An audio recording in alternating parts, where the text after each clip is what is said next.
What's going on, guys? Your boy Amazing here, back with another video, and in today's video, guys, we are here with the should you summon for the brand new incomplete control Oppressor Demon King. We're going to be going over the kit of the character, guys, and also the banner to talk about whether or not I think it's going to be worth summoning based on those things, and whether or not it's something where, you know, maybe you want to be saving your diamonds for another banner, or if this is one where you definitely want to be doing at least one rotation. So if you guys do enjoy videos like this, man, definitely make sure to hit that like button and subscribe, as we're on the road to that 53,000 subscribers. I definitely do appreciate the support on the channel, guys, and with that out of the way, man, let's hop in and let's go over the kit here of the Oppressor Demon King.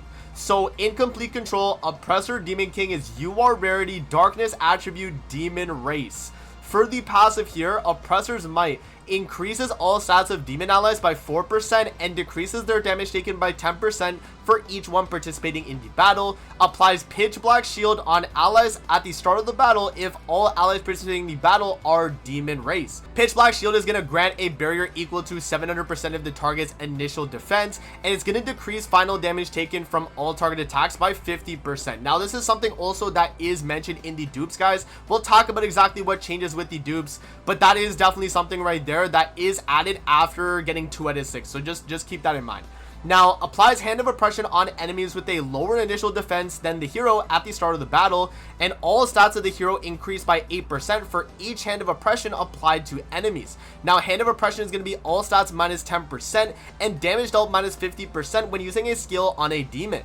Now, applies the pitch black shield on demon allies when the hero uses an erosion skill, and if the pitch black shield is removed due to a skill used during the enemy's turn, the enemy who used the skill takes reflect damage equal to 100% of the pitch black shield's initial barrier value. Now, this is the other thing that you can see here, guys, that does scale on the dupes. You can see the highlighted things right here where they're like, you know, highlighted in red. Those are the things that are going to matter based on the dupe level. So the reflect amount of damage that it will take is based on the dupe level as well. And if an ally has pitch black shield at the start of the ally's turn other than the start of the battle, the effect is removed and the ally's attack related stats increase by 20% for 2 turns. For each one removed, the hero gains pitch black sword up to a maximum of 4 for 3 turns, and pitch black sword is going to be attack related stats plus 15% and critical damage plus 30%. So that's going to be the passive right there, guys, and remember, this is in all content on the field.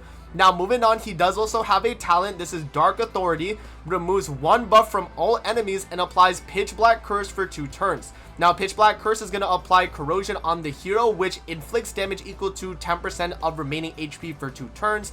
And when taking damage from an enemy skill or when the hero uses a skill, which stacks up to 3 times, and the cooldown is going to be 3 turns, where this is not able to be used in deathmatch. So bear in mind, this is only going to be something that you can use in every other content but the deathmatch content. Now, moving on to these skills here, guys, we got Tyrant Smash. It's going to inflict pitch black damage equal to 500% of attack on one enemy. Pitch black damage is going to be 2 times critical chance increase, 2 times damage dealt to debuffed enemies, and damage dealt plus 150% against enemies affected by the pitch black curse. Now, the extinction order here is going to inflict erosion damage equal to 300% of attack on all enemies, and erosion is going to ignore defense and resistance and increase damage dealt by 80% of the hero's pierce rate.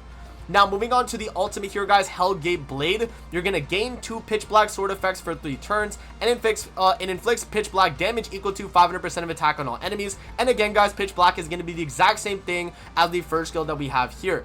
Now, going over again to the dupes here, guys, this was the thing that we had to kind of mention that was super important, was the dupe scaling and what matters for where, you know, you want to be at in terms of the dupes on this character. Now, if you guys actually see here, the unique pitch black shield final damage and percent increase will be either 30 to 50%. So you still will get the final damage decrease. It's just going to be at 30% at the 1 out of 6. And then going up to the 50. Now, the next thing, though, that is pretty important as well, guys, is the damage dealt minus 50% when using a skill on a demon is actually only attainable at 2 out of 6 or higher. So you have to bear in mind that if you are going to be summoning for this character and you do want that effect, you will at the very least need 2 out of 6 for that. And then the final thing here, guys, is the reflect, as we mentioned earlier. So this is going to go from 50% to 100% based on the dupes. So at bare minimum, you're still getting 30% final damage decrease, and then 50% of the damage you take as reflected when taking damage from the on the pitch black shield. So I think overall, like, still a 1 out of 6 is solid, but a 2 out of 6 getting that extra hand of oppression effect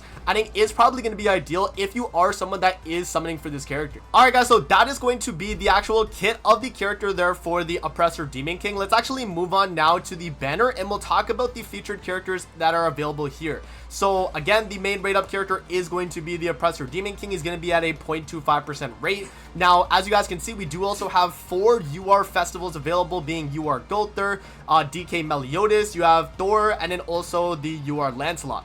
So those 4 characters are going to be featured alongside all the other characters here at the exact same rate, so bear that in mind. We do also have the one Escanor, Light Elizabeth, Mael, Asalma Meliodas, Transcendent Bond, and Cusack as the other filler festivals.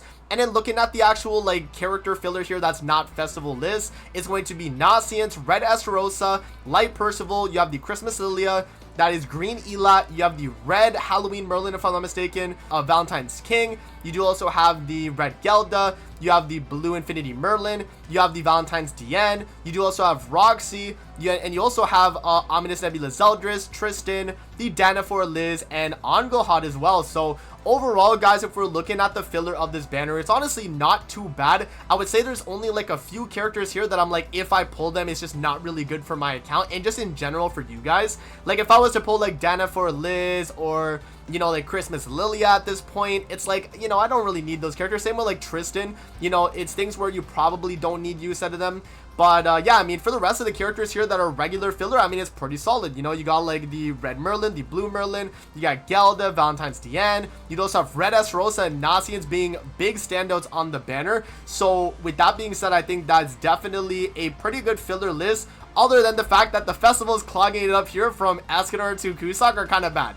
You know, so that's definitely something to take into account. But I do think that the actual like rate up here for the list, you know, with being Demon King for URs, obviously, you know, Gother, DK Melly, Thor, and Lancelot is pretty solid, because you get Lancelot for the fairy team, DK Melly for your PvE, you get UR Gother for a lot of people that are missing that character. It definitely is desirable to be able to get that character now. So yeah, I think overall guys, like if you're like wondering whether or not you should be summoning on this banner, just based on how good the actual character is himself, and then looking at the banner itself, I don't think this is a bad idea to go at the very least to 900 gems for 1 copy.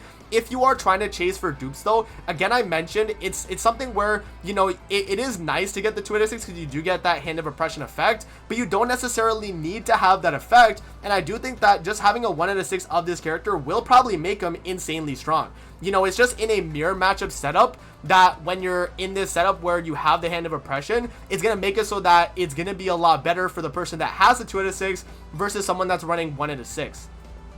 So overall guys, I do think that this banner is going to be a must summon at the very least for a 1 copy. I would say 1 out of 6 is going to be ideal for the character. Just being able to get him for your demon team is going to be the best course of action. But again, if it's something where you feel you're just not going to have enough diamonds, if you watch my video on how many diamonds you're going to get for the celebration for the, you know, 900 gem calculations, you might not have a total that's enough for the actual banner. If you're starting around like 0 or like 100 gems, then maybe it's something where you decide, okay, I'm going to hold off from summoning on this banner, I'm going to save all the gems that I have from this, and then when this character does rerun in the future, then you can start pulling for that and you will be able to get him that way. That's definitely a fine thing as well. Just bear in mind that you probably will not be in the PvP meta for the next like month or 2, just based on how dominant I think this character will be, and from what we saw on the live stream, he seems insanely strong guys. So yeah, that's kind of my thoughts right there guys on the should you summon here for the Oppressor Demon King. Let me know what you guys think in the comment section below. Do you guys think this is a must summon banner?